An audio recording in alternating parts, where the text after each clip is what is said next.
الحمد لأهله والصلاة على أهلها اما بعد.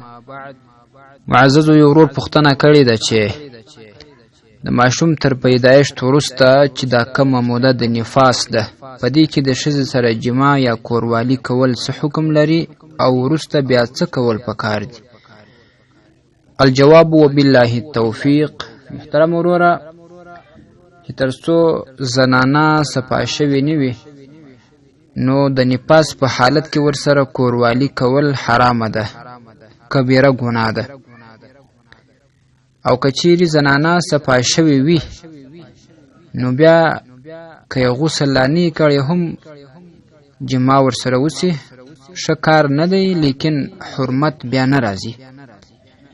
چونکې یو مسله تاسې زده کړئ، هغه ده چې دا لازمي نه ده چې خامخا به زنانه د ماشوم تر پیدایښت وروسته 40 ورځې انتظار کوي یا به 40 ورځې خاوند ورته انتظار وي، جماع به نه ورسره کوي چې یاره 40 نه ده پوره سوې. دا لازمي نه ده.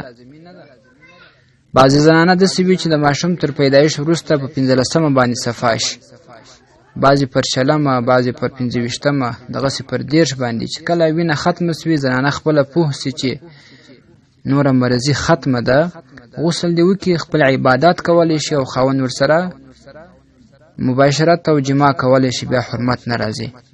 چونکې دا چې مرضي نه ختمه شوې او څوک کوروالي ورسره وکړي هغه حرامه ده او پر ده باندې اوس لازمه ده چې دی توبه وباسي، د رب لاعزال څخه بخښنه وغواړي او بیا د آینده دپاره د دغسې کار فکر لا ونه کړي او د باندې مستحبه ده چې یو څه خیرات او څه صدقه وکړي، چې څومره یې په وس وي هغومره صدقه دي فقراو مساکینو ته ورکړي.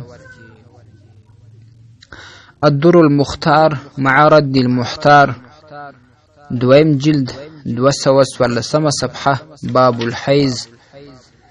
او همداشان الاشباه والنظائر، اول جلد صفحه 326.